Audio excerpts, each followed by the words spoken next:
da interferência. Ok. Então, nós vamos dar continuidade ao nosso estudo do livro Missionários da Luz. Estamos no capítulo 2, né? Estudando sobre a epífise. Então, para a gente poder começar, a gente convida a Adriana para poder fazer a leitura do exórdio do livro Caminho, Verdade e Vida, psicografia de Emmanuel, ditado por Emmanuel, psicografado por Chico Xavier. Então, convido a Adriana para poder fazer o exórdio. Ok, boa noite a todos. Me ouve bem? Tudo bem. Ok. Está na página 219, 219. Capítulo 102. O cristão e o mundo. Traz a seguinte epígrafe. Primeiro a erva, depois a espiga e, por último, o grão cheio na espiga. Disse Jesus, está em Marcos, capítulo 4, versículo 28. Ninguém julgue fácil a aquisição de um título referente à elevação espiritual. O mestre recorreu sabiamente aos símbolos vivos da natureza, favorecendo-nos a compreensão. A erva está longe da espiga, como a espiga permanece distanciada dos grãos maduros. Nesse capítulo, o mais forte adversário da alma que deseja seguir o Salvador é o próprio mundo. Quando o homem comum descansa nas vulgaridades e inutilidades da existência terrestre, ninguém lhe examina os passos. Suas atitudes não interessam a quem quer que seja. Todavia, em surgindo-lhe no coração a erva tenra da fé retificadora, sua vida passa a constituir objeto de curiosidade para a multidão. Milhares de olhos que o não viram quando desviado na ignorância e na indiferença, seguem-lhe agora os gestos mínimos com acentuada vigilância. O pobre aspirante ao título de discípulo do Senhor ainda não passa de folhagem promissora e já lhe reclamam espigas das obras celestes. Conserva-se ainda longe da primeira penugem das asas espirituais e já se lhe exigem voos supremos sobre as misérias humanas. Muitos aprendizes desanimam e voltam para o lodo, onde os companheiros não os vejam.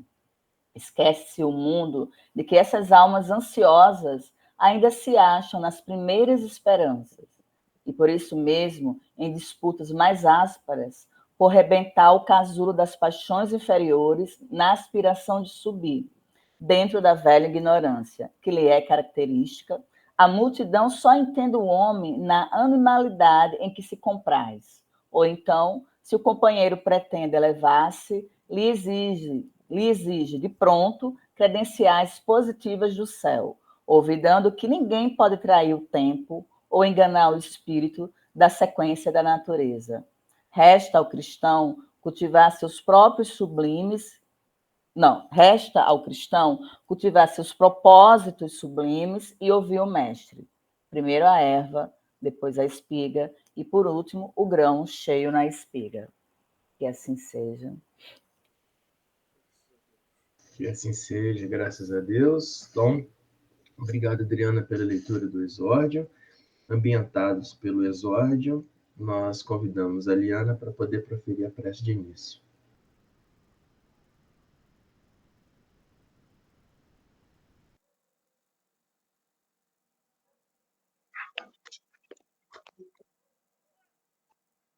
Convido aqueles que desejarem fechar os seus olhos e poder colocar o seu olhar para dentro de si.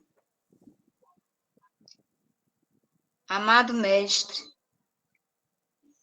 irmãos protetores aqui presentes, agradecemos mais uma vez por esta oportunidade de encontro, em que todos nós estamos com nossos corações abertos para receber a tua presença, Mestre, já sentido por todos nós. Estamos nos preparando para mais uma vez acolher os teus ensinamentos em nossos corações as tuas lições de paz, de amor, de caridade e de compreensão desse mundo no qual vivemos de forma encarnada. Pedimos a Ti, Senhor, que possamos compreender cada palavra que será aqui proferida e que cada uma delas seja um degrau que estamos subindo em busca de nossa evolução. A Tua presença, a presença dos irmãos e o nosso coração, olhando para toda a natureza que nos envolve, nós possamos sentir o perfume das flores e o perfume do amor que se materializa em cada lição de humildade que possamos adquirir neste momento. Que possamos iniciar os nossos trabalhos dessa semana com a certeza de que não serão apenas lições que ficarão guardadas, mas que serão transformadas em atitudes para o nosso crescimento espiritual em busca dessa felicidade ao Teu lado, Senhor. Que assim seja. Que assim seja. Graças a Deus. Obrigado, Liana, pela prece de início. Então, conforme nós combinamos, né? O estudo será conduzido hoje, conforme o encontro passado, pela Adriana e a Liana. Então, podem ficar à vontade. Ok, professor Marco. Vamos dar continuidade, né? Nós paramos, eu acho que para iniciar o 2.3, não foi isso? Na página 21. Foi, exatamente. Né? Achava-me profundamente surpreendido. Todos encontraram? Sim? Então, só recapitulando, aqui está falando, Liana terminou. Oi, boa noite, Márcio. Liana terminou falando que a glândula epífise, ela aos 14 anos, aproximadamente aos 14 anos, ela recomeça a funcionar no homem reencarnado, né? Então, ela vai falar sobre isso. A glândula pineal reajustada ao concerto orgânico e reabre seus mundos maravilhosos de sensações e impressões na esfera emocional. Entrega-se à criatura a recapitulação da sexualidade, examina o inventário de suas paixões vividas em outra época, que reaparece sob fortes impulsos. Então, aqui, nessa parte que nós estudamos na aula passada, André, ele fica perplexo, conforme ele cita na página 20, ele fica espantado, ele fica profundamente surpreso e espantado ao descobrir novas revelações sobre a epífise, né? Então, aqui nós vamos estudar que a epífise é a glândula da vida espiritual do homem. Então, para André, esse novo conhecimento, ele desconhecia esse fato, deixa ele perplexo. E a gente sabe que André ele foi médico quando estava aqui reencarnado na Terra, né? Imagine para nós, pobres mortais, né? Então, eu acho que nada é por acaso, e esse conteúdo cair para a gente tentar conduzir, né? Conduzir não é à toa, né? Eu acho que eu particularmente, precisava fazer esse estudo para poder compreender melhor como funciona a questão da minha mediunidade. Então, está sendo muito esclarecedor. Então, vamos dar continuidade no 2.3. Achava-me profundamente surpreso, disse André. Findo o intervalo que impusera a exposição do ensinamento, Alexandre continuou. Ela, que é a epífise, preside aos fenômenos nervosos da emotividade, como órgão de elevada expressão no corpo etéreo. A epífise desata, de certo modo, os laços divinos da natureza, os quais ligam as existências umas às outras, na sequência de lutas, pelo aprimoramento da alma. E a epífise deixa entrever a grandeza das faculdades criadoras de que a criatura se acha investida.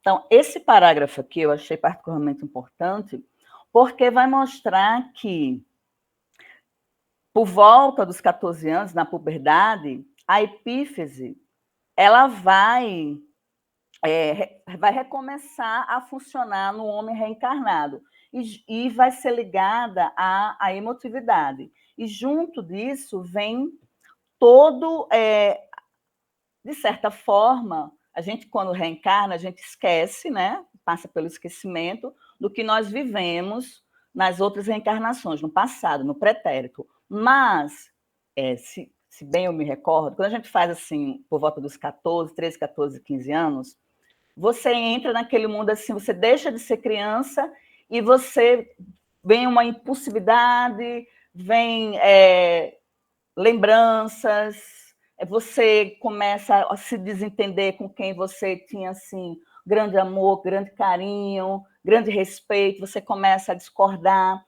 Então, isso, conforme Alexandre está colocando para a gente, é porque a epífise, essa glândula, ela permite que desate os laços divinos da natureza, que ligam às existências pretéritas. Então, nós trazemos no nosso perispírito as nossas vivências, né? Os nossos desejos, os nossos desafios. Então, às vezes, muitas vezes nessa época, vem os impulsos, né? Vem aqueles desejos, aqueles impulsos, que a gente não consegue controlar. Então, nesse momento, a glândula epífise ela está muito ligada a esse fenômeno da emotividade, né? Como a gente tinha falado, a glândula pineal ela é considerada é chamada pelos espíritas de a terceira visão, né? A terceira visão. Esse conceito de terceira visão se deve ao fato de que a glândula ela é constituída de estruturas celulares iguais a que nós chamamos na retina, né?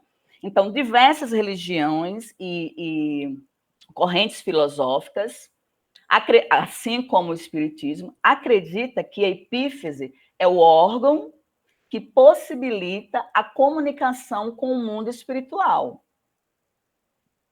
Então, aí tem um esclarecimento. Aí, embora Allan Kardec não tenha explanado sobre o tema, até mesmo porque a epífise não era objeto de estudo da época, a crença de que a glândula pineal é a glândula da vida mental é sustentada por informações da bibliografia espírita confiável, como por André Luiz, né, que nós estamos estudando, pela psicografia de Chico Xavier. Então, a glândula pineal ela é o ponto de ligação entre o corpo e o espírito. E ela também exerce a função de canalização espiritual, ou seja, é por meio da epífise que viabiliza a mediunidade, né? Então, há algum tempo, a ciência estuda o cérebro humano de médios para compreender as alterações neurológicas durante o trânsito. É o que nós estamos observando. Cadê vocês? Deixa eu voltar. É o que nós estamos observando, o que está acontecendo. Nesse momento, está acontecendo um trabalho mediúnico em que um comunicante, Calixto, ele se aproxima do médium de psicografia, psicográfico, e André, ele tem a oportunidade de observar como é que vai funcionar essa glândula nesse médium que está em transe, que está no trabalho mediúnico, e os demais encarnados, né? Que nessa sala tem 18 pessoas, 18 encarnados. Esse médium, possivelmente tem outros médios lá, mas esse médium que ele está habilitado para fazer esse trabalho da psicografia. Então, ele observa, aí ele fica encantado com isso, né? Aí ele continuando, Deus meu, exclamei, e as glândulas genitais, onde ficam? O instrutor, Alexandre, sorriu e esclareceu. São demasiadamente mecânicas para guardar os princípios sutis e quase imponderados da geração. Acham-se absolutamente controladas pelo potencial magnético de que a epífise é a fonte fundamental. As glândulas genitais segregam os hormônios do sexo, mas a glândula pineal, se me posso exprimir assim, segrega hormônios psíquicos ou unidades forças, que vão atuar de maneira positiva nas energias geradoras. Então, os cromossomos da bolsa seminal não lhe escapam à influenciação absoluta e determinada. Então, aqui ele está falando a diferença que tem entre as glândulas genitais e a glândula da epífise, né? O hormônio que ela libera, que é a melatonina, né? Então, ele está explicando isso. Aí ele disse, não, mas ele achava que era apenas as glândulas genitais que tinham essa função de despertar esse impulso sexual, né? Na madureza do adolescente para o início da... Início não, preparar o corpo para o desenvolvimento, quando chegar na maturidade, da reprodução. Mas ele disse que não, que as glândulas genitais, elas estão, como é que eu posso falar? Abaixo, como é? Hierarquicamente, não sei como fala, Marco. Que a glândula, a epífise, ela controla tudo, inclusive as glândulas genitais. Tá bom. Alexandre fez um gesto significativo e considerou. No entanto... Aí, Adriana. Oi. Eu queria só frisar 2 pontos aí, tá? Para a gente poder dar uma atenção maior. No parágrafo lá, quando fala, ela preside aos fenômenos nervosos da emotividade como órgão de elevada expressão no corpo etéreo, né? Então, isso é importante também, porque André Luiz está querendo chamar a atenção para a gente que a epífise, ou a pineal, ela está ligada, conforme você falou, à nossa emotividade. Ela controla as nossas emoções, os nossos sentimentos. Por isso que quanto mais nós fazemos atividades que estimulam a epífise, mais controle nós temos sobre as emoções. Quais atividades que controlam, que induzem a epífise? Atividades que nos ligam ao plano superior, né? Meditação, boa oração, música, terapia, né? Uma boa leitura que eleva. Então, tudo isso você ativa a epífise, a glândula pineal, e ela vai coordenar as suas emoções. Como? Aí ele fala lá nesse mesmo parágrafo, na penúltima linha, nesse mesmo parágrafo, na segunda linha, ele fala que como órgão de elevada expressão no corpo etéreo. Então, o que é isso? A epífise, ela é um órgão, uma glândulazinha, que ela controla não somente o corpo físico, mas, sobretudo, o corpo etéreo. O que é o corpo etéreo? É o nosso perispírito. Tá? O nosso perispírito. Então, o nosso equilíbrio espiritual está relacionado à glândula pineal, né? Então, quanto mais nós ativamos essa glândula, mais o equilíbrio orgânico e mais equilíbrio espiritual, né? E aí, entendendo, né, a importância dessa glândula para nós, fisicamente e espiritualmente, ele vai e fala nesse outro parágrafo ali, quando eles são demasiadamente mecânicas, né? Aí ele fala que acham-se absolutamente controlada pelo potencial magnético de que a epífise é fonte fundamental, né? Então, o que está falando? São demasiadamente mecânicas para aguardar os princípios sutis e imponderáveis da geração, né? O que seria isso? E acham-se absolutamente controlada pelo potencial magnético da epífise. As glândulas genitais segregam os hormônios do sexo, mas a glândula pineal, ela segrega os hormônios psíquicos, ou unidade de forças, que vão atuar de maneira positiva nas energias geradoras. Os cromossomos da bolsa seminal não lhe escapam à influenciação absoluta. Então, vamos lá, desse parágrafo todo aqui que está falando do controle da epífise, sobretudo sobre as glândulas sexuais. Sobre as glândulas sexuais. Né? Por que isso é importante? Porque nós sabemos que as glândulas sexuais masculinas, elas produzem o espermatozoide. E as glândulas sexuais femininas, elas produzem, entre outras coisas, o óvulo. Né? O espermatozoide, aí ele está falando lá, os cromossomos da bolsa seminal não lhe escapam à influenciação. Por que ele falou isso? Por que ele não falou o óvulo? né? Não lhe escapa a influenciação. Por exemplo, na indução, o que vai nascer biologicamente? Se é um homem ou uma mulher, um menino ou uma menina. Como? O cromossomo masculino que define. O cromossomo masculino, né, o espermatozoide, ele contém o cromossomo X e o cromossomo Y. Contém o cromossomo X e o cromossomo Y. E o óvulo, ele contém o cromossomo XX. Então, no processo de fecundação do espermatozoide com óvulo, na multiplicação celular, o que vai induzir, por exemplo, se é menino ou se é menina, é exatamente se vai o cromossomo X do homem, do espermatozoide do homem, vai ligar o cromossomo X da mulher, ou o cromossomo Y do homem vai ligar o cromossomo X da mulher.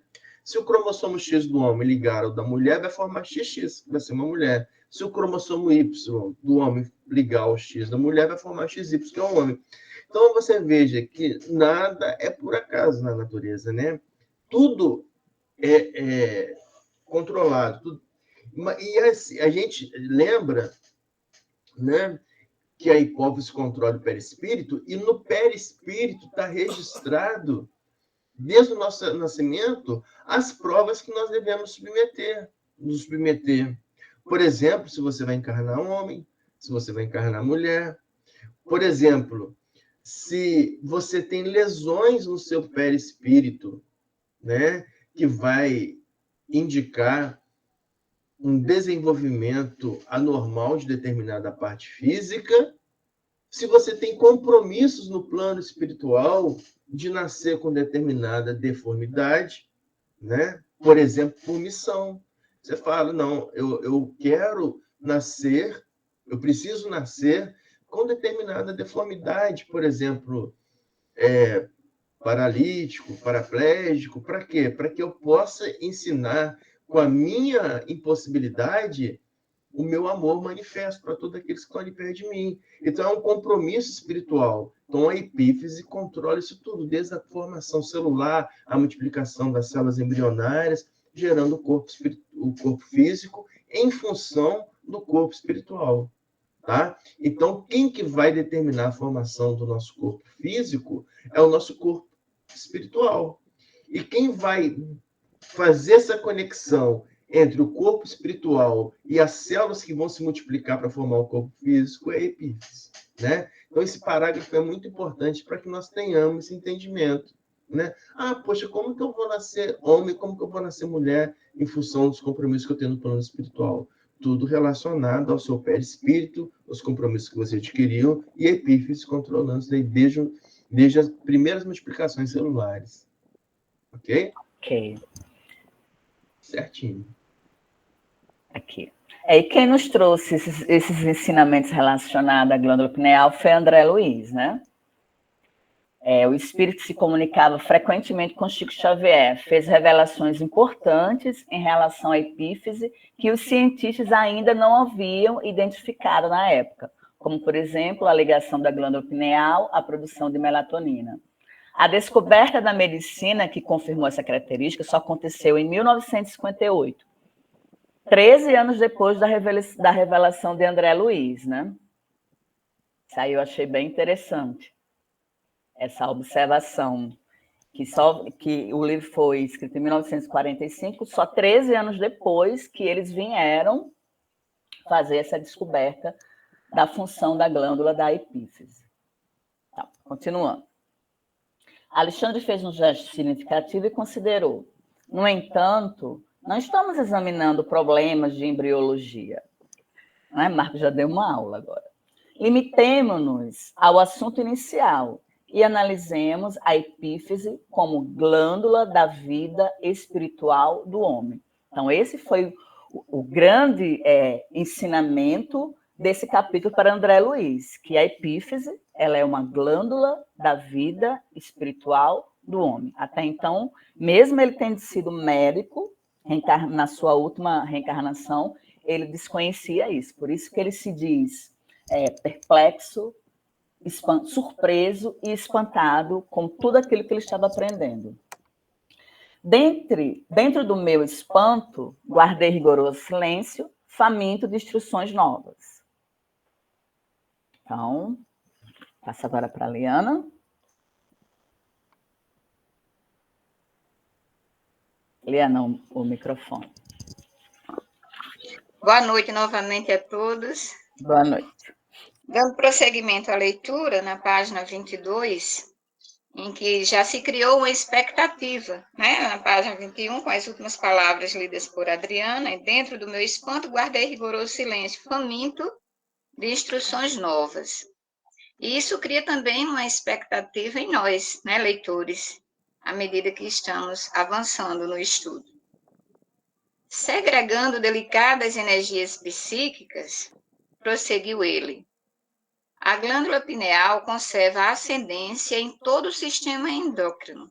Então, segundo a biologia, né, o sistema endócrino ele é o conjunto de glândulas responsáveis pela produção dos hormônios, que são lançados no sangue e percorre o corpo até chegar aos órgãos, alvos sobre os quais atuam. E junto com o sistema nervoso, o sistema endócrino coordena todas as funções do nosso corpo. Então, quando a gente considera isso, em que a epífise está ligada à mente e que ela gera energia, e essa energia é levada a todo o nosso organismo, a gente percebe mais ainda a importância dessa glândula na nossa vida, né? Tanto a vida material quanto a vida espiritual. Ligada à mente por princípios eletromagnéticos do campo vital, que a ciência comum ainda não pode identificar, comanda as forças subconscientes sob a determinação direta da vontade. Nós vamos descobrir, nas leituras posteriores, a importância da vontade nossa, em relação às nossas ações, porque a gente vê aqui que essa glândula, a epífise, ela coordena, mas depende muito da nossa vontade enquanto ser, né, que traz ela no cérebro. Então, mesmo que ela consiga gerar energia, se nós não conseguirmos fazer um controle dessa energia no momento em que ela espalha pelo corpo, né, por todos os órgãos, então a gente pode ter um resultado negativo. Eu consegui entender que essa energia gerada pela epífise pode levar a um comportamento positivo ou um comportamento negativo, a partir dessa energia que é liberada. As redes nervosas constituem os fios telegráficos por ordens imediatas a todos os departamentos celulares e, sob sua direção, efetuam-se os suprimentos de energias psíquicas a todos os armazéns autônomos dos órgãos. Quer dizer, ela consegue suprir dentro do nosso organismo todas essas energias das quais nós necessitamos, né? E cabe ao ser humano, que, partindo da vontade, para que tenhamos um resultado satisfatório. Pois não, Marco? Então, essa parte é bem interessante, né? Quando ele fala ligado à mente, através dos princípios eletromagnéticos do campo vital, comanda as forças subconscientes sob a determinação direta da vontade, né? Então, ela comanda todas as forças do nosso subconsciente através de uma energia que é chamada vontade. E é interessante a gente lembrar que Albert Einstein, famoso cientista da física quântica, né? Einstein tem uma frase de Einstein que ele falava o seguinte para a gente: há uma força motriz mais poderosa que o vapor, a eletricidade e a energia atômica. Então, as três grandes forças que Einstein conhecia, né, era o vapor, a eletricidade e a energia atômica, as grandes forças que ele conhecia. Então, ele falava que existe uma força motriz. O que é força motriz, né? Força motriz é aquela força capaz de gerar movimento, né? Ação, né? Então, ele falava, há uma força motriz, ou seja, aquela capaz de gerar ação, mais poderosa que o vapor. Por que o vapor? Porque o vapor ele movia no início, né, do século a locomotiva, né? Por isso que a locomotiva é vapor. Então fazia a locomotiva se mover. Então, por isso que ele falava. Então, uma força motriz mais poderosa que o vapor, que é a eletricidade. Então, a eletricidade, né, a descoberta da eletricidade, ficou famosa para a ciência, parte importante para a ciência, a energia elétrica, daí surgiu os vários tipos de forças, e da energia atômica. Que força que era essa? Que força motriz que era essa? Aí Einstein diz, essa força é a vontade, né? Então, para a gente perceber aí, né, que o princípio fundamental para nós desenvolvermos qualquer coisa é primeiro nós permitirmos que o nosso perispírito tenha vontade, tenha interesse, né?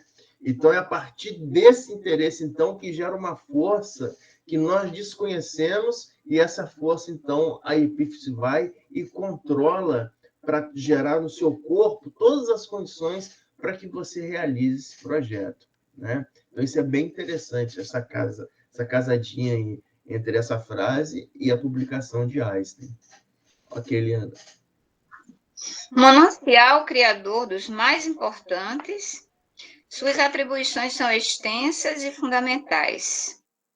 Então, a partir desse momento que a gente já discutiu aí, não é, sobre o fato de estar ligado à mente e por esses princípios eletromagnéticos, né, conseguir fazer com que coordene todo o nosso corpo, o nosso espírito também, a gente percebe o quanto é importante e fundamental. Na qualidade de controladora do mundo emotivo, sua posição na experiência sexual é básica e absoluta. De modo geral, todos nós, agora ou no pretérito, viciamos esse foco sagrado de forças criadoras, transformando em um ímã relaxado entre as sensações inferiores de natureza animal. Então, aí a gente já percebe a nossa condição humana, né, que nós temos aqui nesse mundo corpóreo, de não darmos o devido valor, não seguirmos aquilo que é esperado em relação à atuação da epífise, né? E a gente passa a transformar num imã relaxado, quando diz aí, né? Sensações inferiores, nós não damos a devida importância, e aí nós levamos as nossas atitudes, as nossas sensações inferiores de natureza animal. Então, acho que aí é onde vai haver uma fuga da regra, né? Em que o sexo ele vai ser visto não vinculado ao sentimento, em muitas ocasiões. Nós vamos produzir sentimentos negativos, como o ciúme, como a promiscuidade, né? Que vai fazer com que a gente permaneça nesse mundo animal, esse mundo de natureza animal, com essas sensações de natureza animal, e nos distancie, então, da verdadeira natureza espiritual que a epífise faz com que a gente tenha. Continuando a leitura, a gente vai ter quantas existências temos despendido na canalização de nossas possibilidades espirituais para os campos mais baixos do prazer materialista. Essa reflexão traz exatamente em nossas atitudes e também, não é, de outras vidas que nós já trazemos esses sentimentos de outra vida, e a gente, enquanto materialista, aqueles que são materialistas, eles não dão esse valor, não conduzem essas energias para o bem, para a prece, para as ações boas, né? Pela caridade, pelo respeito, e aí acaba se afastando dessa condição de natureza espiritual que deveríamos ter. Lamentavelmente, divorciados da lei do uso, abraçamos os desregramentos emocionais e daí, meu caro amigo, a nossa multimilenária viciação das energias geradoras carregadas de compromissos morais com todos aqueles a quem ferimos com os nossos devarios e reflexões. Então, quando se fala em lei do uso, né, eu fiz uma pesquisa aqui, através do site Toda Matéria, e essa lei do uso e também a lei do deuso, a lei do desuso, né? São propostas por um cientista francês, Lamarck, que daí recebeu também a nomenclatura Lamarckismo, em que ele diz que a lei do uso, aliás, a lei do uso e desuso foi uma das primeiras hipóteses criadas para explicar a evolução das espécies ao longo do tempo. Muito embora hoje já é considerada assim, uma coisa que não é considerada correta, né? Mas, de alguma forma, elas foram necessárias como base para o estudo evolutivo. Foram estudadas, foram utilizadas para construir as teorias evolutivas mais aceitas atualmente, como a seleção natural.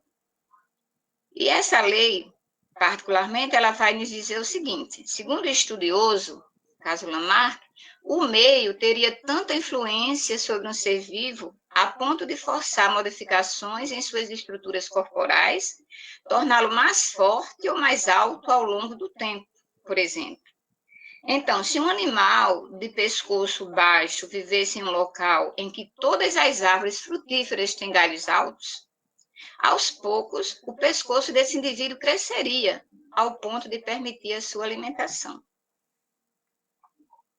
Ele concluiu, então, com essas ideias, né, o seguinte: o uso de uma parte corporal faz com que ela se torne mais funcional, maior e predominante naquele corpo. Eu acredito que aí está o vínculo com o nosso estudo, né? Porque se você faz uso da epífise, dessas energias que estão vindo para serem usadas de forma positiva, mas você se desvincula disso, conforme o que está escrito aqui em relação... abraçamos os desregramentos emocionais e daí, aliás, lamentavelmente, divorciados da lei do uso. Então, nós não olhamos para a epífise, o conhecimento dessas energias que são geradas e a utilização positiva delas. Então, quando isso não acontece, então a tendência é que se atrofie, que regrida, que não haja uma evolução. E aí a gente encontra essas duas situações para os seres humanos, né? Ela gera a energia e nós, de acordo com a nossa vontade, vamos fazer o uso devido, segundo as lições de Cristo, né? De caridade, de respeito. Pois não, Marco?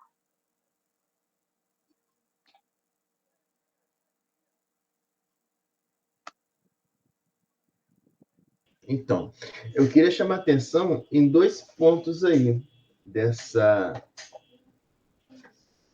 parágrafo, né? O primeiro ponto que eu queria chamar a atenção é... Deixa eu ver se eu pego aqui. A fala que a epífise é manancial criador dos mais importantes, né? Então, o que é isso? Né? A epífise, manancial é fonte, né? É fonte, a epífise é fonte criadora dos mais importantes. Então, a criação, ela está ligada no equilíbrio espiritual, ligada na epífise, né? Então, a gente vê que quanto mais equilíbrio nós temos espiritual e, consequentemente, o equilíbrio espiritual gera um equilíbrio físico, uma estabilidade física, a gente consegue criar, né? A gente consegue dar continuidade aos nossos projetos, né? Então, isso é importante que André Luiz quis nos falar. Então, a epífise ela é manancial criadora, ou seja, para nós gerarmos algo, nós precisamos de estar com o espírito em equilíbrio, né? E como que a gente gera equilíbrio espiritual? Com todas aquelas atividades que nós estimulamos a epífise, ou a glândula pineal, né? E aí, o outro comentário, né, com relação ao sexo, né? Com relação ao sexo. Então, aqui eu queria trazer uma resposta de Chico no programa Pinga Fogo, né? Então, o programa Pinga Fogo é aquele programa que tinha na Globo, né? Um programa de auditório e um programa que levou Chico 2 vezes. Não tem no YouTube, tá? O programa Pinga Fogo. Quem não assistiu, eu recomendo que assista os 2 programas completos de Chico Xavier. O programa Pinga Fogo era um programa de entrevista que levava celebridades, né, celebridades. E ele não passava de 1 hora, né, não poderia passar de 1 hora. O Ibope ia caindo e tal. E chamaram o Chico Xavier, e Chico levou, acho que para 3 horas esse programa com a audiência, o Ibope no máximo, né? Então, tinha várias pessoas, vários pesquisadores, repórteres, era uma roda de perguntas e respostas. E eles fizeram isso com o Chico, né? Então, eu convido aqueles que não verificaram para poder assistir. Mas aí, nesse programa, Chico fala sobre o sexo, né? Em algumas partes. Em uma parte desse programa, ele fala, dando uma resposta para Leporassi, que é um entrevistador, que pergunta para Chico. Quando esse Leporassi, ele fala para Chico o seguinte: Chico, acho que é importante e necessário uma mensagem sua sobre o amor livre. Aí Chico vai, agradece, né? Muito obrigado. Aí ele fala: diz o nosso irmão, que irmão, né? Aí ele continua: diz o nosso irmão que o amor, como fonte divina de manifestação de Deus, é o oceano de força em que nós todos vivemos, porque nós todos vivemos num oceano de amor, mas que o sexo é responsável quando instrumento de amor. Portanto, as nossas ligações de natureza sexual devem obedecer ao critério da lei, da palavra empenhada, do compromisso, da monogamia, enfim, embora nos amemos infinitamente uns aos outros. Mas, no terreno do sexo, o amor precisa de represa, para que ele não faça uma inundação destrutiva, criando calamidades sentimentais suscetíveis de arrasar com a família, com a nossa organização social. O amor vindo de Deus é livre, mas o sexo, o amor, é responsável. Então, aí a gente entende um pouco, né, como a epífise é uma glândula que faz a conexão com o plano maior, e o amor está no plano maior, né? O amor está no plano maior. Então, quando você está conectado com um plano maior, com a espiritualidade, né? O sexo, né, se torna instrumento do amor. Isso é importante, né? Que o sexo se torna instrumento do amor. E é só através dele que nós podemos ser co-criadores em plano menor, né? Só através dele que nós podemos ser co-criadores em plano menor. Então, o sexo, sim, ele é belo, desde que seja como instrumento do amor. Ok, Liana. Do lastimável menosprezo a esse potencial sagrado, que seria, no caso, a glândula pineal, decorre os dolorosos fenômenos da hereditariedade fisiológica, que deveria constituir invariavelmente um quadro de aquisições abençoadas e puras. Então, aí é como se fosse um resultado, né, da ação da vontade ou da não ação da vontade, na hora que não há uma obediência à regra, não há essa preocupação do amor como fonte inesgotável que leva a Deus, e que o sexo se torna instrumento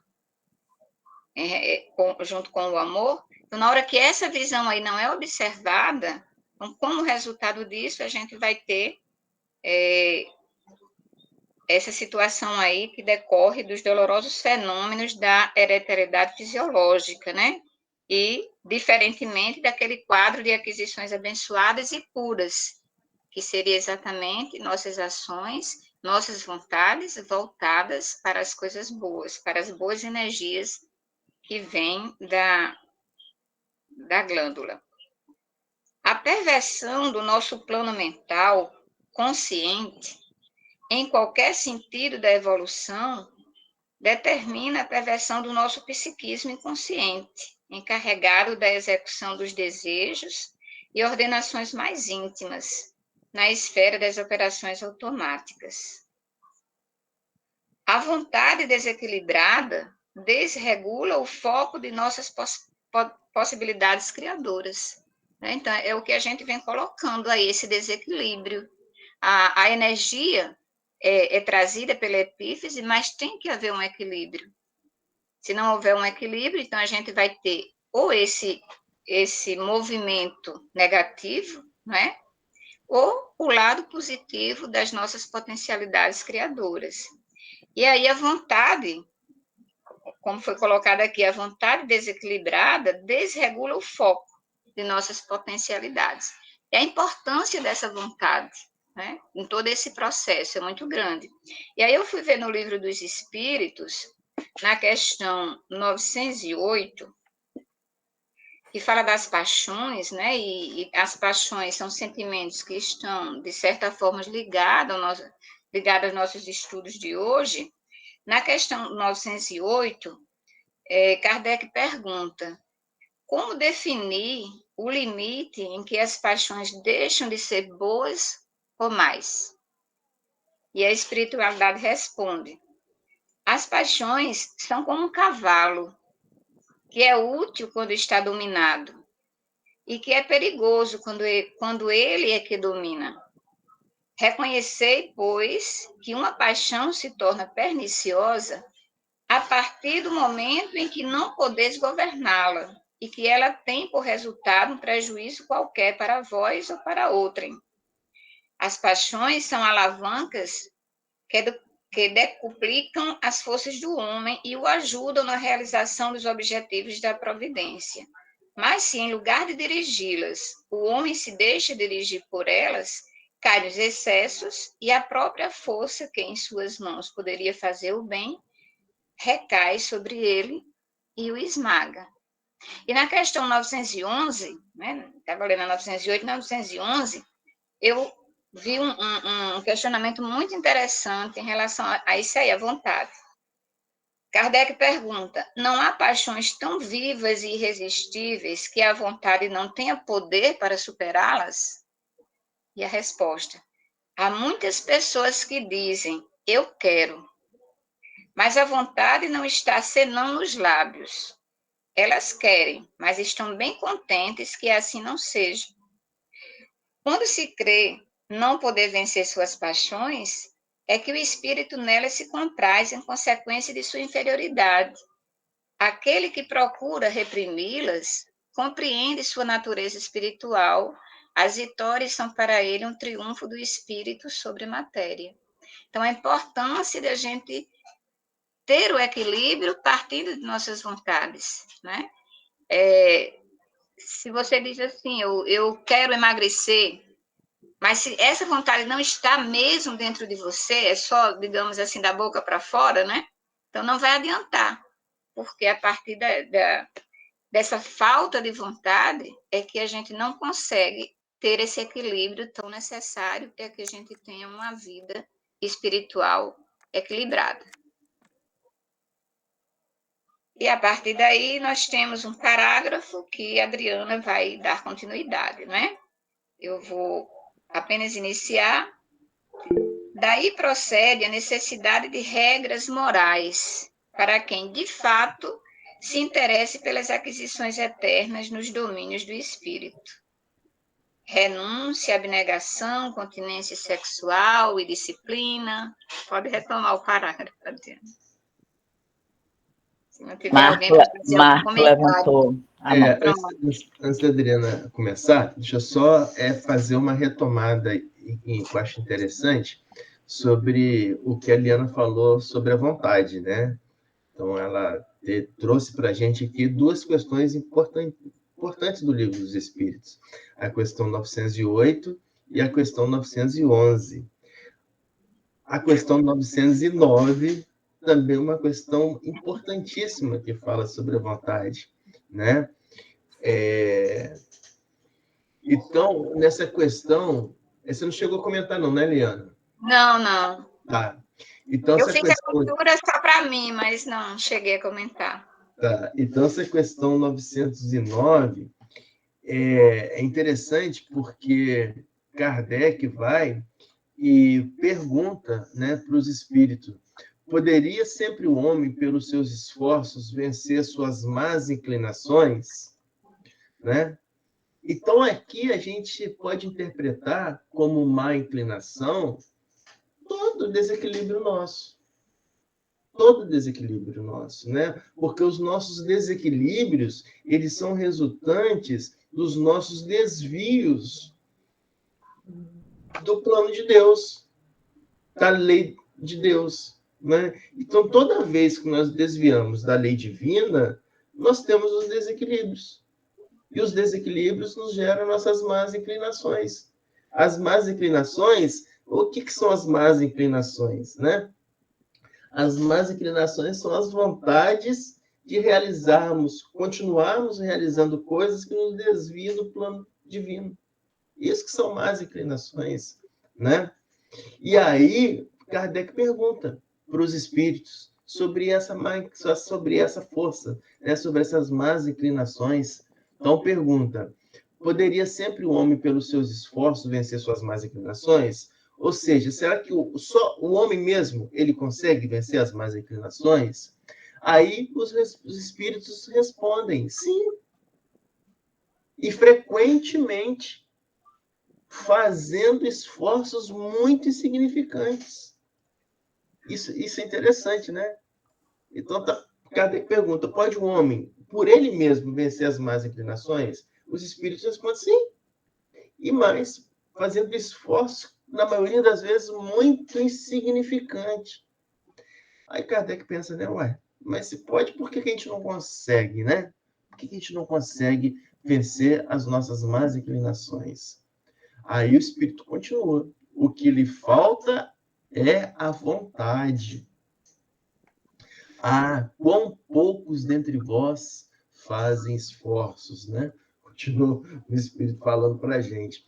Então é isso. Né? Nós temos a chave para nós vencermos as nossas más inclinações. Tudo aquilo que nos desvia do caminho da felicidade. Né? Tudo que nos desvia do caminho da felicidade são as nossas más inclinações. Mas não é felicidade materialista, a felicidade espiritual, que é a felicidade perene, né? Tudo aquilo que nos desvia. Então, pela nossa vontade, a gente consegue vencer as nossas más inclinações. Mas o que nos falta é nós desenvolvermos essa vontade, que é essa força, né? Que permite com que a epífise faça valer no nosso corpo para gerar todas as situações para que nós possamos alcançar aquele objetivo, né? Ok. Então, Brenda, pode continuar.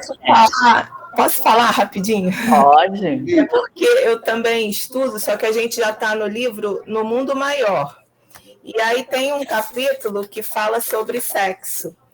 E aí muitas pessoas também acham que, assim, depois que desencarnar, esses males todos acabam. Mas a gente é o que a gente vibra, né? Aí tem aqui uma parte que está assim, ó: inútil é supor que a morte física ofereça solução pacífica aos espíritos em extremo desequilíbrio, que entregam o corpo aos desregramentos passionais. A loucura em que se debatem não procede de simples modificações do cérebro, dimana da desassociação dos centros perispiríticos, o que exige longos períodos de reparação.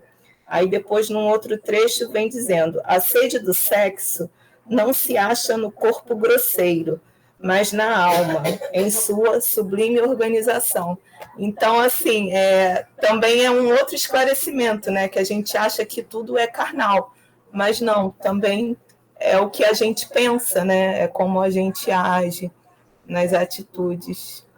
Se a epífise, né, é a glândula que faz a conexão com o mundo maior, né, com o mundo maior, e é a epífise que controla o perispírito, isso é interessante, né? Que a epífise, ela controla o nosso perispírito, né? E o sexo, a gente acabou de falar do sexo, né, com a resposta de Chico, né? Quando ele, em função do amor, ele é enobrecedor, né? Ele é enobrecedor. Mas como? Quando a gente faz com essa ligação com o plano maior, em equilíbrio, em paz, serenidade, né? Ok. Só para complementar, nós separamos aqui a questão do Livro dos Espíritos 845. Não constitui obstáculos ao exercício do livre-arbítrio as predisposições instintivas que o homem já traz consigo ao nascer? As predisposições instintivas são as do espírito, antes de encarnar.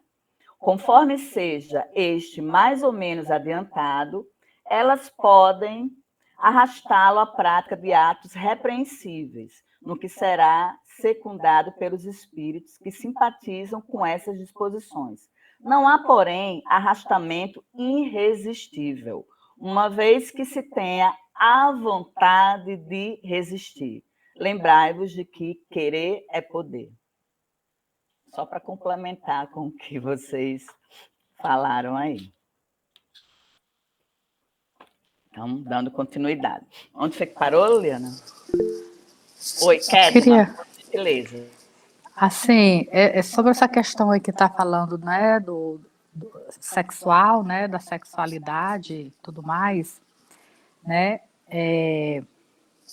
a gente também, né, não pode pensar que o ser humano, né, quando pensa em sexo, é uma coisa ruim, né, porque já é inerente do ser humano, né, pensar em sexo, né, ter desejo, como a gente tem desejo por um doce, por um salgado, a gente tem desejo, né, é uma necessidade física, né, e que muitas das vezes... E divina, né? E divina, isso. Porque física. A terceira lei divina é a lei da reprodução. Ela é material, né? O corpo é a matéria. Ela é espiritual, porque você tem uma ligação com aquela pessoa, né? E, assim, a gente não pode também sempre voltar para aquele lado que a gente tem que ter, tem certeza, está errado, a gente tem culpa, né? É feio, a gente tem que resistir. Não, porque Deus é amor. Se a gente se sente bem com aquele relacionamento, né? E você vai se conectar com aquela pessoa sexualmente, acho que é uma bênção, né? Não necessariamente a gente tem que ficar encucado, pensando que vai para um brau ou para outro lugar pior, porque teve alguma coisa com uma pessoa e não era para ter, porque a gente tinha que ter resistido, né? Porque é uma coisa que está na nossa mente, está no nosso coração. Quando a gente vê a pessoa, a gente sente coisas no nosso corpo, né? Um frio na barriga, o coração acelerado, a mão fica suada, é toda uma coisa, né? É energia criadora, né? O sexo é energia criadora. Né? Então, assim, só assim, não é que eu tenha discordado, eu só estou dando um acréscimo a mais para a gente não ficar achando e ficar, né, tipo aquelas coisas muito púdicas. Eu não posso pensar. Na verdade, você complementou, né? Complementou mesmo as informações muito bem posicionado. Tá, obrigada, era só isso mesmo. Ok. Aí são providências, Eliana? Sim? Então, deixa eu só retomar. Renúncia, abnegação, continência sexual e disciplina emotiva não representam meros preceitos de feição religiosa. São providências de teor científico para enriquecimento efetivo da personalidade. Nunca fugiremos à lei, cujos artigos e parágrafos do Supremo Legislador abrangem o universo. Ninguém enganará a natureza. Isso aqui é muito importante, né? A natureza não dá saltos, né? Que Marco sempre costuma falar, e ninguém vai enganar a natureza, né? A questão, complementando ao que Kedma falou, eu acho que a questão está no equilíbrio. Está no equilíbrio, porque aí entra tudo que ele falou, a renúncia, a abnegação. Por exemplo, se eu olho para um homem casado, homem comprometido, e eu sinto a vontade de ter relações com eles, passa pela minha mente isso, e eu sei que é errado, né? Porque ele tem um relacionamento, ele tem um compromisso, mas se eu fico alimentando isso na minha mente, então isso aí eu estou fazendo de forma equivocada, de forma errada. Então, eu estou utilizando a energia de forma desequilibrada, né? De forma desequilibrada. Então, não é que o sexo seja errado, mas tem os preceitos que ele falou: renúncia, abnegação, continência sexual, disciplina emotiva, né? Disciplina emotiva, que principalmente quem vai se machucar é quem está entrando numa relação que já é uma relação que não vai dar muito certo, possa ser que dê ou não, né? Então, ele diz que são providência de teor científico para o enriquecimento efetivo da personalidade, né? Então, não adianta, a gente sabe no íntimo que é certo ou errado, né? É natural que nós fiquemos, em alguns momentos, em dúvida, né, se está fazendo certo ou está fazendo errado, mas se a gente realmente lembrar de tudo que o Evangelho fala para a gente tem que ter a força de vontade e também resistir. Né? Não pode ser tudo que dá vontade no nosso corpo, que passa pela nossa vontade da mente. Eu vou fazer porque deu vontade. Então, eu acho que a palavra é o equilíbrio, né? O equilíbrio. E como é que você sabe isso? No íntimo, você sabe se você está fazendo certo, se você está fazendo errado. Emmanuel, no livro Paulo Estevam, na segunda parte do livro, no primeiro capítulo, fala uma conversa, um conselho de Pedro para Paulo. E Pedro fala para Paulo: Paulo, o segredo da vida é o equilíbrio. Né? Então, o segredo da vida é equilíbrio para tudo. Né? Para tudo. O equilíbrio. Tudo aquilo que você vai fazer que possa te desequilibrar, então não faça. Né? Não faça. Aí tem que resistir, né? Aí entra a questão de você resistir, de você controlar a vontade, né? Isso. E aí... Não, a Kédia não quer falar. Kedma, ligue seu microfone. Kedma? Sim, justamente a questão do equilíbrio, né? Essas coisas de relacionamentos humanos, né? De desejos e sexualidade é muito complexo, né? Então, assim, às vezes você está no relacionamento, não é que eu esteja defendendo, é porque a mente humana é muito complexa, o sentimento humano é muito complexo. Eu não estou defendendo aqui A e nem B, né? Eu só estou querendo compreender a questão espiritual, mental, material, né? Dessa situação. Porque às vezes, como o Marco falou, é questão de equilíbrio. Se você vai fazer algo e você sabe que não vai machucar alguém, nem vai se machucar, tá ok. Agora, se você sabe que você vai fazer algo que tem desejo, mas você vai ferir alguém e vai se ferir, aí é outra coisa, né? E às vezes também, como a Adriana falou, tá no relacionamento, gosta de uma pessoa comprometida, mas às vezes o seu relacionamento não tá bom e o relacionamento da outra pessoa também não tá bom. Por isso que houve a atração. Às vezes acontece isso, porque não é possível que uma pessoa que esteja num relacionamento maravilhoso, muito bem, vá sentir interesse em outra pessoa. Ela só sente se ela estiver sentindo uma carência. Ou então ela tem um desvio de caráter. Né? Agora, eu estou dizendo a complexidade da situação, porque é muito complexo isso. Para né? esse assunto, Kedna, tem o penúltimo livro da sequência dos livros de André Luiz no Mundo Espiritual. O penúltimo livro, é o 12º livro, é Sexo e Destino. Uhum. Então, isso tudo aí está escrito lá no livro Sexo e Destino de André Luiz. Pronto. Então, a gente deixa para aprofundar para quando chegarmos nesse livro, né? Livro. Então, vamos dar continuidade. Vamos lá. Centros vitais desequilibrados obrigarão a alma à permanência nas situações de desequilíbrios. Não adianta alcançar a morte física exibindo gestos e palavras convencionais se o homem não cogitou do burilamento próprio. A justiça que rege a vida eterna jamais se inclinou. É certo que os sentimentos profundos do extremo instante do espírito encarnado cooperam decisivamente nas atividades de regeneração além do túmulo, mas não representam a realização precisa. Aqui eu vi um vídeo de André Luiz, outro nome, no final esqueci, que ele fala que no momento do desencarne, você diz, ai meu Deus, eu me arrependo de tudo, e você faz aquela confissão toda, aquela lamentação toda, lógico que vai ter o percentual, né, que Jesus vai ouvir, vai ser levado em consideração. Mas, se você não fez o burilamento durante a sua vida e chegar naquele momento, achar que naquele momento você vai conseguir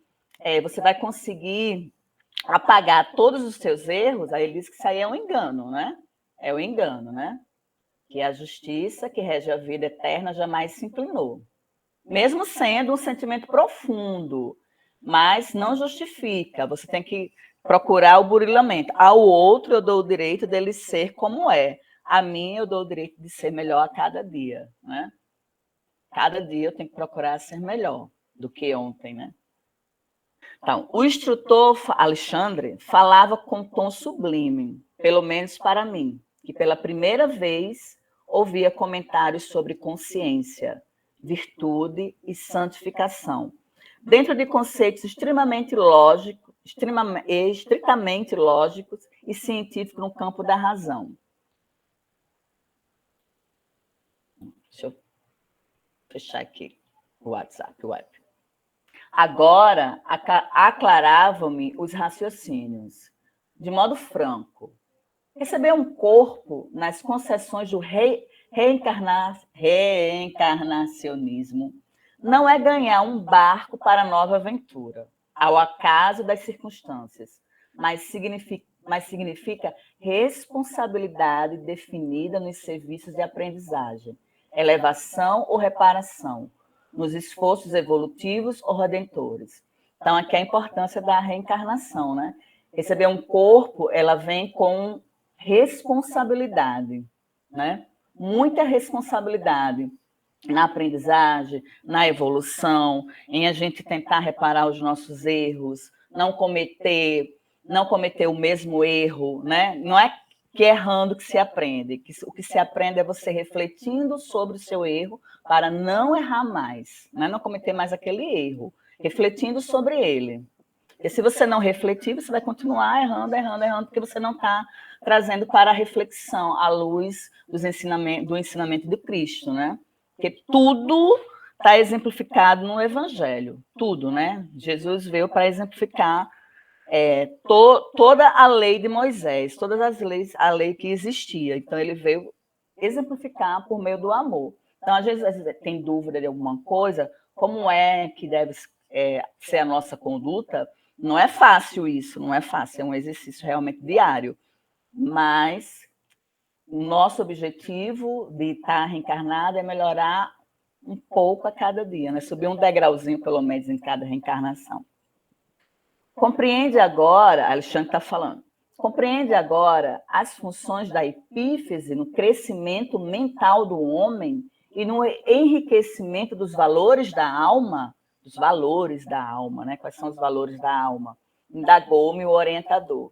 Alexandre está perguntando a André. Sim, respondi sob forte impressão, né? Segregando unidade e força, continuou Alexandre, pode ser comparada à poderosa usina que deve ser aproveitada e controlada no serviço de iluminação, refinamento e benefício da personalidade, e não relaxada em gasto excessivo do suprimento psíquico nas emoções de baixa classe. Refocilar-se no charco das sensações inferiores, à maneira dos suínos, é retê-la nas correntes tóxicas do desvario da natureza animal e na despesa excessiva de energias sutis. Muito dificilmente consegue o homem levantar-se do mergulho terrível nas sombras, mergulho que se prolonga além da morte corporal, né? Passo para a Liana.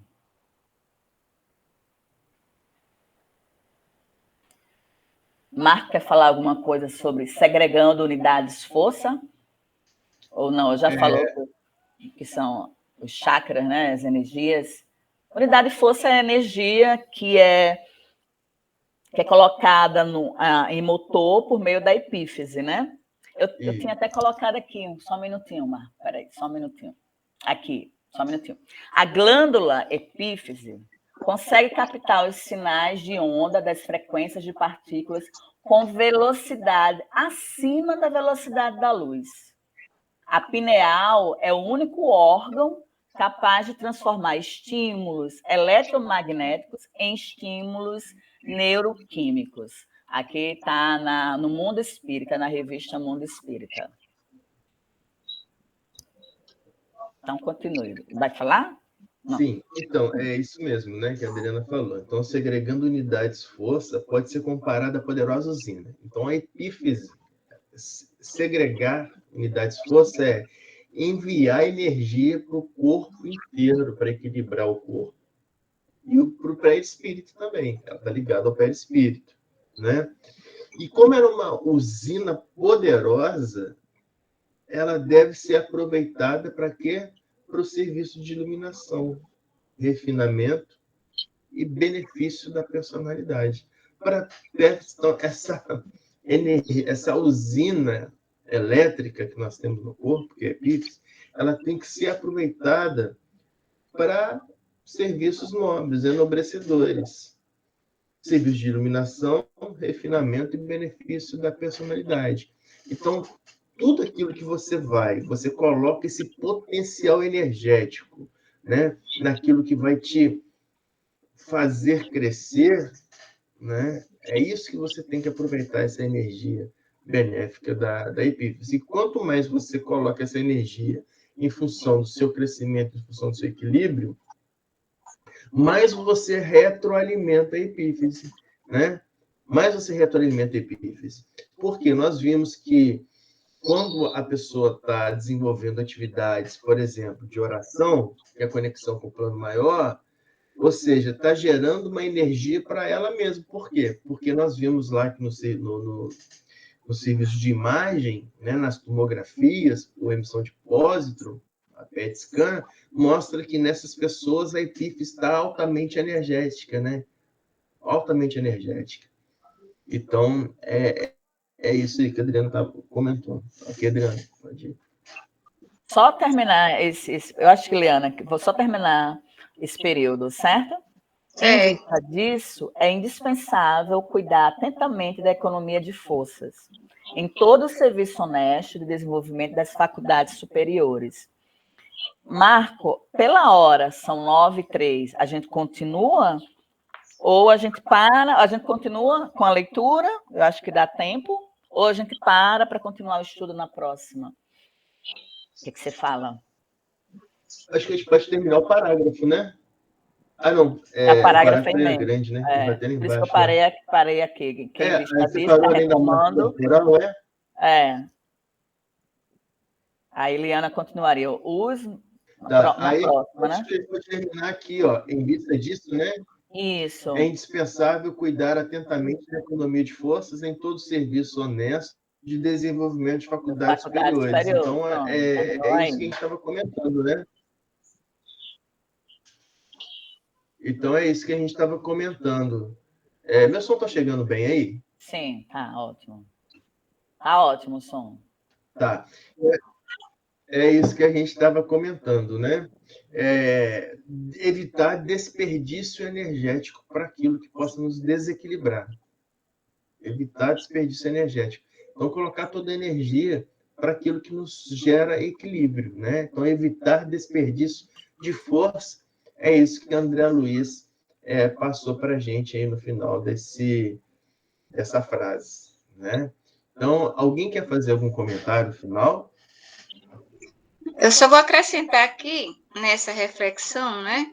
Quer dizer, se nós colocamos essa energia de forma positiva, então isso é maravilhoso. Mas se nós não fazemos isso, segura nas emoções e não relaxada em gasto excessivo do suprimento psíquico nas emoções de baixa classe. E aí é colocado, de certa forma, em seguida, que se você não faz esse aproveitamento dessa energia da forma que se espera, da forma positiva, você vai ter é feita aí uma analogia, né, com os suínos. Quer dizer, mergulhado, você faz um mergulho naquele lodo, naquela lama, e fica difícil para que você possa sair dela. E aí chama-se a atenção nesse momento, e quando você mergulha, você tem que ter a consciência de que o que está acontecendo ali vai ser levado também para as vidas futuras. Quando se coloca aqui, consegue o homem levantar-se? Muito dificilmente consegue o homem levantar-se do mergulho terrível nas sombras, mergulho que se prolonga além da morte corporal. Daí é colocada a necessidade, né, que é indispensável cuidar atentamente desse desenvolvimento dessas faculdades superiores, para que a gente consiga seguir com o olhar nesse mundo espiritual positivo que a gente busca quando a gente consegue manter o equilíbrio através da epífise. Só isso. Para finalizar. Okay. Guto, quer comentar algo?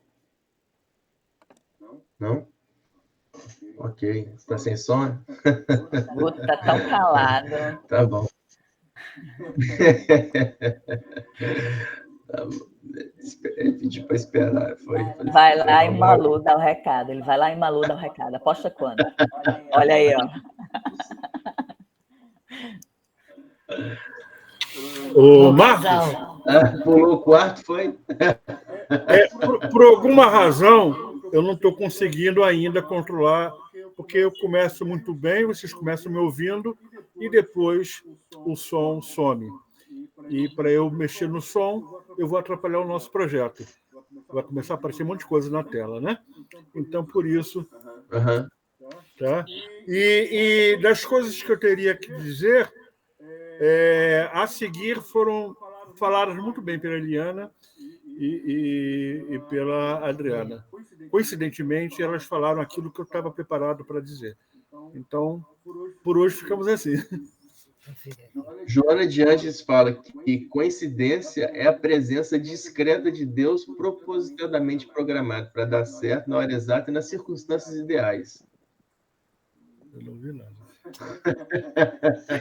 Ele não está nem ouvindo direito. Não está ouvindo, não? Porque você está com fone, é? Porque ele não ouve mesmo. Tá bom. Tá bom, gente. Então, a gente pode finalizar por aqui, né? Se ninguém quer fazer nenhum comentário a mais. E aí eu convido a Bianca para poder fazer a prece final.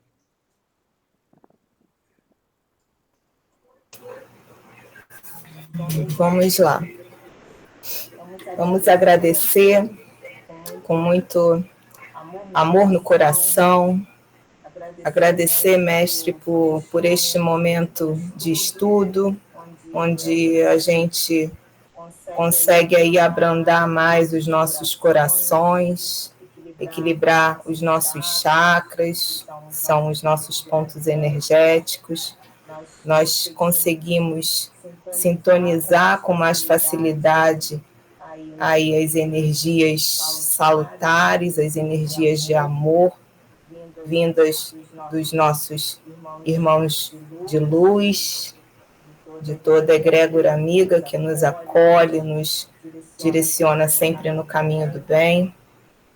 Que teu exemplo, Pai, que teus ensinamentos eles possam adentrar as nossas mentes, expandindo aí as nossas consciências, nos fazendo compreender a realidade que a gente vivencia, né, no nosso cotidiano, tendo a certeza que somente com pensamentos e atitudes de amor, de perdão, de benevolência, nós poderemos, de fato, contribuir para o nosso progresso, tanto individual quanto coletivo. A gente pede misericórdia, Senhor, misericórdia Nossa Sagrada Mãe Maria, por aqueles irmãos que ainda sofrem, encarnados, desencarnados, que possamos todos aqui, nesse momento de luz, emanar energia de amor, de conforto, de lucidez para todos aqueles que ainda não conhecem o amor do nosso Cristo Salvador. Gratidão, Mestre, pelos meus amigos, meus irmãos de caminhada, que nunca me deixam sentir só, que compartilham da mesma sintonia, dos mesmos pensamentos, que a nossa união nos fortaleça, nos envolva sempre de muita paz. Oração à chama verde de cura. Em nome e com o poder da minha divina presença eu sou, apelo a vós, bem-amado Mestre, ascensionado Hilarion, a bem-amada Mãe Maria, ao Arcanjo Rafael e Elohim, vista pela chama verde de cura. Flamejai, flamejai, flamejai. A chama verde de cura através de cada molécula e célula de meu corpo físico e manifestai a cura plenamente realizada. Confio no poder que realiza esta cura para sempre. Confio no poder que realiza esta cura para sempre. Confio no poder que realiza esta cura para sempre. Eu vos agradeço. Selai-nos dentro de um campo de força que transforme instantaneamente toda vibração desarmônica, onde quer que estejamos. Ordenamos expandir a pureza em cada célula do nosso ser e sustentar para sempre a atividade vibratória da consciência crística. Poderosa chama da pureza, suplicamos vossa virtude. Chamejai-a em volta e através de nós, ascensionando e elevando-nos às oitavas mais altas. Que a luz divina manifeste constantemente a perfeição. Eu sou, eu sou, eu sou. Pai nosso que estais nos céus, santificado seja o vosso nome. Venha a nós o vosso reino. Seja feita a vossa vontade, assim na terra como no céu. O pão nosso de cada dia nos dai hoje. Perdoai as nossas ofensas, assim como nós perdoamos a quem nos tem ofendido. E não nos deixeis cair em tentação, mas livrai-nos de todo o mal. Ave Maria, cheia de graça, o Senhor é convosco. Bendita sois vós entre as mulheres, e bendito é o fruto do vosso ventre, Jesus. Santa Maria, Mãe de Jesus, rogai por nós, pecadores, agora e na hora do nosso desenlace. Que assim seja. Graças a Deus. Que seja, graças a Deus. Obrigado, Bianca, pela prece maravilhosa de encerramento. Obrigado a todos pelo estudo. Obrigado, Adriana e Liana, por ter conduzido o estudo nessas 2 semanas.